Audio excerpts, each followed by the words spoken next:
So we're in it. This is round 2. This is the other Halford. This is Hello. Kelsey Lewis Halford. And you guys can find her on iTunes. And I just pulled her up on Spotify, which was super awesome. And I love your stuff. Thank you. It makes me happy to listen to it. Because I know that, like Cody, like you work really hard at your craft. And to learn it and to do it. I know it's not always easy, but you made some strides, and now you're, doing what you love to do, which is really, really cool. Guys, this is Cody Halford's wife, and like I said before, and she just has the sweetest disposition that I've ever seen on a person. So I just want to throw that out there right away. I know a lot of compliments coming at you, but thank you. So tell them a little bit about yourself. When did you get started singing and realize that, I just love singing and this is what I want to do and how I want to inspire and create? Oh my goodness. Well, this is either going to be really funny. I'm hoping it's endearing, but it's... I actually really discovered my love for singing and performing when I was in 2nd grade.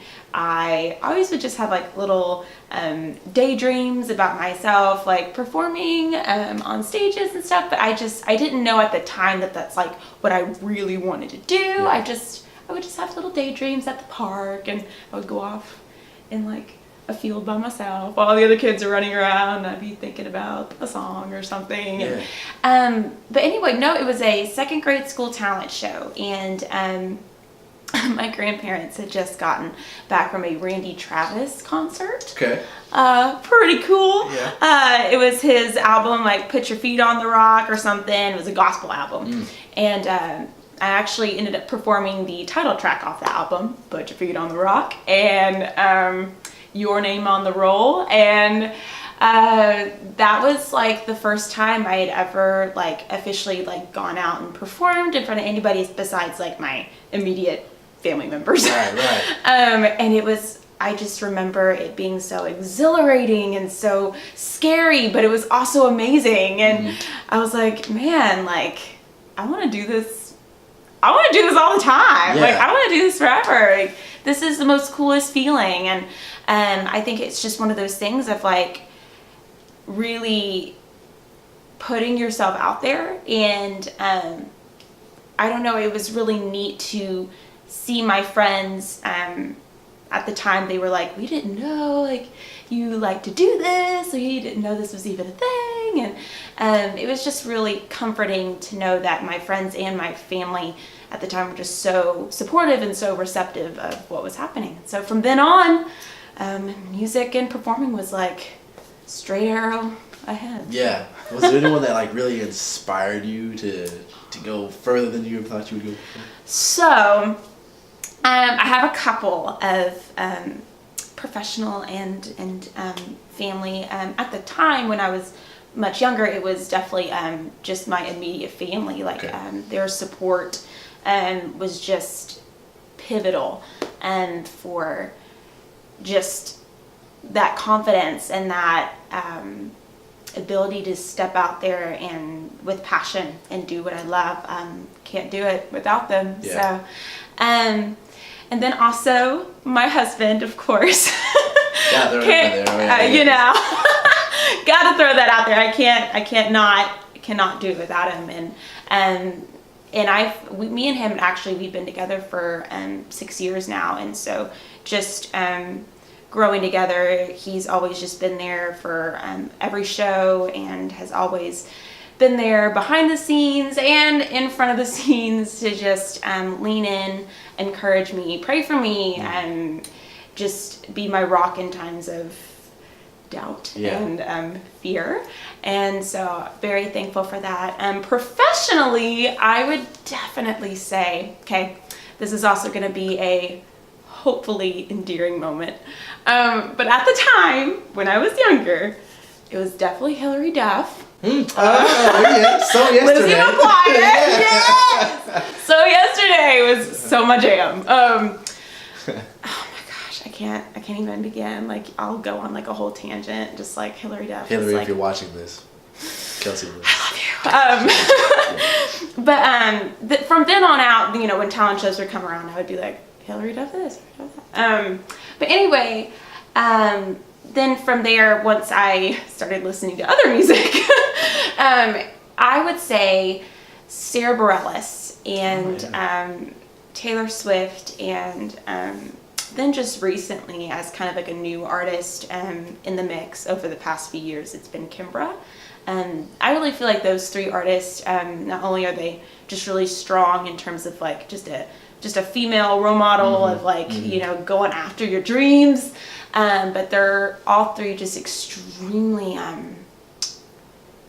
smart and witty when it comes to songwriting, when it comes to honing into their specific unique qualities that make them them. I really feel like you can't compare Taylor Swift to anybody else. You can't compare Sarah Bareilles to anybody else. They're very much their own thing. Right. So that's always been inspiring as well. No, I think it's super impressive. Anyone who writes their own song lyrics, because it's so crazy. I think it's awesome, that people write these novels and whatnot and stories and scripts and all this kind of stuff. But then when you have to put music to something too and still tell a story, that just blows my mind. That is so awesome. Going back to what you said before, it's kind of the fear and the doubts. I mean, what are some moments where you encountered those fears and those doubts, and how did you overcome them? Well, to be very, very candid, every single time I get up to perform, I encounter it. It's funny because over the years, I've had friends and family and just new friends that I've met along the way. They've asked me, like, do you get nervous at all when you perform? Like, you're out there on stage, you look like you're just kind of in your element. Like, do you actually get scared? And I'm like, yeah, like all the time. Like, a friend of mine, actually at this moment don't remember who it was, but I remember the nugget of wisdom. It was like, you don't ever get used to it. You learn how to channel it. Okay. And so, whenever I get nervous, I do a couple of different things. I pray, but I also have, I go to my husband, my family support system, but then I also just breathe in and out and try to focus on what I'm about to do, because I feel like that's going to be channeling that nervous energy into positive energy, to be able to give that just bam, knock 'em performance. And so, there's that, but then also there's just been a couple of just momentary moments that have really stuck out to me over the years about just stepping in when I didn't know I could. There was a moment of going to Nashville for the first time to work on my album, and the fact that I even was getting to say those things, like, I'm going to Nashville to work on an album. Like, it was just very surreal, very like beyond the moon excited and thankful, but I also was just so scared because it's just brand new. I was young too, and like, these are these big Nashville producers, and like, they know what they're doing, and I did not have a clue as to what I was doing. And so I've had a lot of different sections along the journey that have made me have to face fear in the face. And I'm thankful that I did, because fear makes you miss out on all the beautiful things in life. And had I not stepped into it, even with fear facing me, like, I would have missed out. And so I'm just very thankful to take risk. Take risks are extremely healthy to do. So, how does one brand themselves as an artist and really stand out from the crowd and be different and get noticed? Oh, Josh, that is a very good question. What's funny is I've actually myself over the years, I've struggled with that question, because it's like, you as a person are constantly growing, you're constantly changing. You yourself, as you're, growing up, you are learning more about yourself. But then the audience is waiting to know who you are. Yes. And so it's like, how do I tell the audience who I am if I'm still learning who I am? So it's been a lot of other people coming in that have that talent and that knowledge to be able to guide me and direct me and be able to accurately, portray who I am in that moment. I think that's the key. In order to brand yourself, you just have to be true to who you are in the moment. And I feel like who I am at the moment may not be who I am 2 weeks from now, but as long as I am being authentic and showing that process, I think the branding will kind of morph and follow along with it. Yeah. So yeah. I think what's really cool is the artists that seem like they are the most successful are the ones that kind of take people by the hand and then show them their life from day to day, kind of show them from where they were to who they are now. Like Taylor Swift, I feel like she does a great job with that because she really introduces people into her life and what's going on, and she kind of wears it on her sleeve, and I feel like people really connect with that. Yes, they can relate to honesty. Absolutely. So I feel like that's kind of one of the... I'm not an artist or anything, but I'm just saying you're speaking the exact language. That's so true. Absolutely. Do you have any mentors that you tap into? Yes. I have had a lot of just precious people like along my journey come beside me. My vocal teacher, actually, she is one of like the biggest like mentor leaders, pour intoers that I have had the fortunate blessing of getting to know and have pour into my life. Her and her husband, actually, they're both worship leaders too, and that's a huge other side of my heart. And so that's been always really neat to not only have that teaching of how to take care of your voice, how to grow your voice, how to use your voice, but along with the technical aspect. When you're going out and performing, how are you going to stay true to yourself amongst all the craziness, And, I feel like they have been there not just in a technical way, but in a personal way, an emotional way, a spiritual way. And so I'm very thankful for them. So, I'm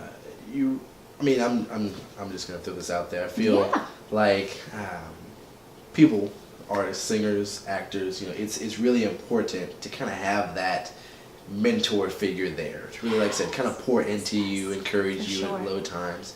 Like you were saying, kind of encourage you to be true to yourself when you're on stage performing. How important is it to stay in tune and grounded with your emotions when you're on stage?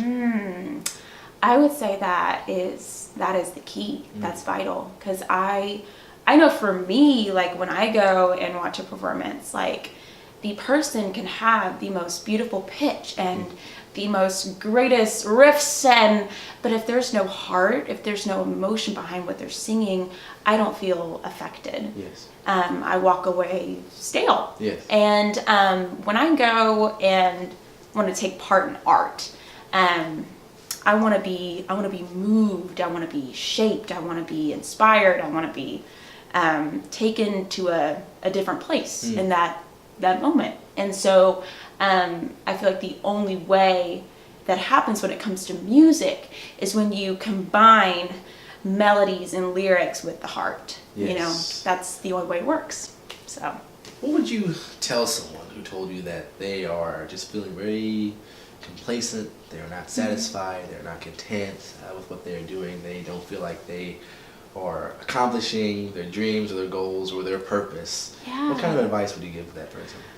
For one, I would say, I'm sorry. That is a very tough place to be in. I myself have been in that season, in that place, and so I feel for that person, whoever you may be. I would also say, don't lose hope in that moment. Inspiration, it is such a fabulous, romantic, it's a beautiful thing to have, but it also can be very finicky at times. It can be fleeting. And so don't lose hope in the moment when it's not there immediately.